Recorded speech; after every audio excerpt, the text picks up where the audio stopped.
Bonjour à toutes et à tous et bienvenue sur Grand Lille TV pour cette édition du Rendez-vous de l'écho. Nous sommes en compagnie de Frédéric Motte, le président du MEDEF dans le Nord-Pas-de-Calais. Bonjour. Bonjour. Merci d'avoir répondu à notre invitation.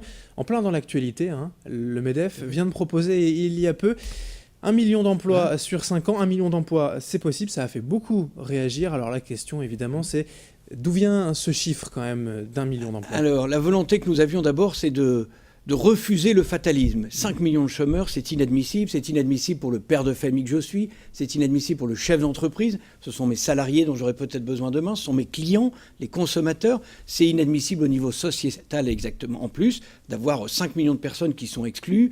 Et donc on doit tous se mobiliser et être force de proposition. Et donc le MEDEF qui rassemble plus de 750 000 chefs d'entreprise, à 75%, 80% des PME, on se dit on doit être acteur et donc nous voulions mettre sur la table des propositions. Mais c'est pas un chiffre en l'air parce que 1 million d'emplois, voilà, ça fait rêver, mais on est vraiment arrivé à un compte plus ou moins juste. Alors après il y a la notion d'affichage avec le million, mais il n'est pas neutre. Il y a une étude d'un grand cabinet international qui a identifié sur un certain nombre de leviers en France que nous pouvions faire bouger, qu'il y avait matière à créer 1 450 000 emplois. Donc nous avons voulu être plus prudents en disant c'est 1 million d'emplois. Attention, avec 1 million d'emplois créés, on ne fait simplement baisser le taux de chômage que de 10,2 à 8,5. Et donc, idéalement, il faudrait pouvoir en créer 2 millions pour revenir à une situation comparable à l'Allemagne, à l'Angleterre, par exemple. Ouais, ce que l'on peut appeler le plein emploi, et ça, évidemment, on en est encore loin. Ouais. Alors, les leviers, on va pas tous les détailler, mais si on devait donner quelques exemples, des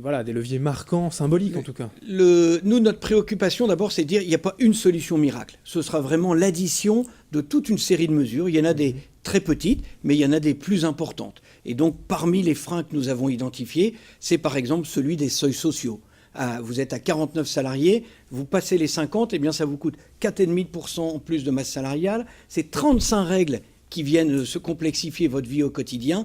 Eh bien, est-ce qu'on ne peut pas trouver, en partenariat et en dialogue avec les organisations syndicales, soit de glisser ça sur plusieurs années ou de décaler ces seuils servent quand même l'aspect social, c'est des droits en plus pour les salariés, etc.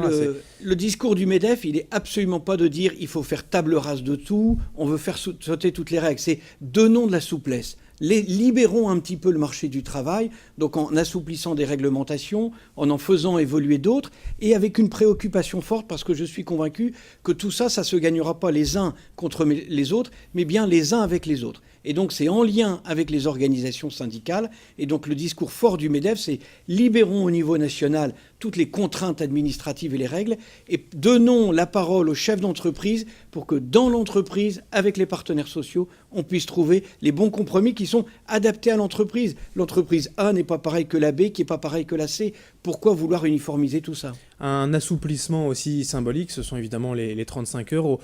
Aujourd'hui, quand même, il y a une bonne partie de la population, en tout cas des spécialistes, qui se rendent compte, pas de l'erreur forcément, mais bon, en tout cas, des problèmes que cela pose. Pas de l'erreur, mais de l'inadaptation. Et je crois que nous avons, nous, chefs d'entreprise, un gros travail pédagogique à faire.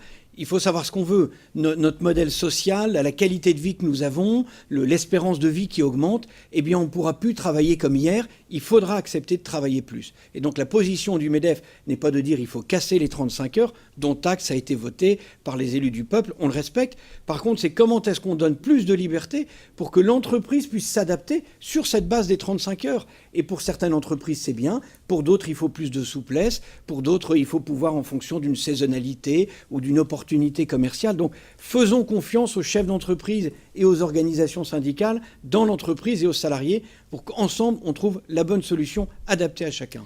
Dans ce chiffre, 1 million d'emplois donc annoncé par le MEDEF et son président Pierre Gattaz, il y a eu aussi une forme de provocation vécue comme telle en fait par certains syndicats.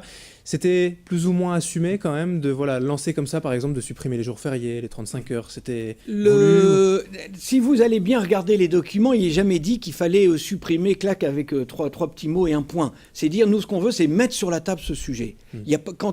Si on était à 1 million de chômeurs en France, ce serait de la provocation. Quand on a 5 millions de chômeurs, c'est intolérable qu'on ne puisse pas mettre tous ces sujets-là sur la table et en parler calmement. Donc nous ne sommes pas là pour imposer, nous on dit mettons ça sur la table. Quand vous voyez que dans certaines collectivités locales, on est à 28 jours de RTT, avec 35 heures, avec tous nos jours fériés, l'équation ça marche pas. Moi je veux bien tout ce qu'on veut, mais si on veut dépenser, il faut d'abord gagner. Or, notre pays, actuellement, on dépense plus qu'on ne gagne, et donc il faut remettre en cause un certain nombre de choses. Globalement, c'est quand même des concessions à faire il va par falloir, tout le monde. Il va falloir que, collectivement, on travaille plus. C'est mathématique. C'est mathématique. Il faudra travailler plus. Nous, l'idéal, c'est laissons la liberté. Peut-être que pour une entreprise, ça peut être le temps de travail. Pour une autre, ça peut être des jours fériés. Pour une autre, ça peut être des jours de RTT. Et donc, parmi les solutions, il y avait celle de dire, est-ce qu'il ne faut pas revoir toute la catégorie de nos jours des jours fériés? Ou pourquoi pas, vous avez beaucoup de pays qui mettent le jour férié le premier jour de la semaine. Quand au mois de mai, vous avez 3 ponts où le jour férié tombe un mercredi, c'est catastrophique pour l'économie. Il faut savoir ce qu'on veut. De l'emploi, de la création de richesse qui permet de la redistribuer, ou alors d'être toujours en vacances. Oui. Il n'y a aussi pas de promesses en l'air, hein, comme nos amis les politiques sont coutumiers du fait. 1 million d'emplois en 5 ans. Alors, j'allais dire, vous tiendrez parole, mais c'est possible. Nous, on est convaincus, je peux vous garantir qu'en tant que président du MEDEF, moi, je veux mobiliser tous les chefs d'entreprise. On y a tous intérêt. On y a tous intérêt, je vous le disais. Ce sont nos enfants, nos voisins, ce sont nos communes. C'est notre territoire qu'on aime bien. Moi, j'ai envie de faire gagner mon territoire. On sait, c'est un constat pédagogique qui, enfin, je pense, est partagé par tous. C'est l'entreprise qui créera de l'emploi. C'est l'entreprise qui va créer des richesses. Et donc, mettons tout en œuvre pour qu'en se respectant, pour qu'en travaillant ensemble, on puisse aider, libérer nos entreprises et qu'elles créent ce million d'emplois. Eh bien, merci Frédéric Motte, Merci. président du MEDEF dans la région Nord-Pas-de-Calais, d'être venu nous en parler en lien avec l'actualité. Merci encore. Bonne journée. Merci à vous de nous avoir suivis. Sur Grand Lille TV, dans un instant, l'information continue.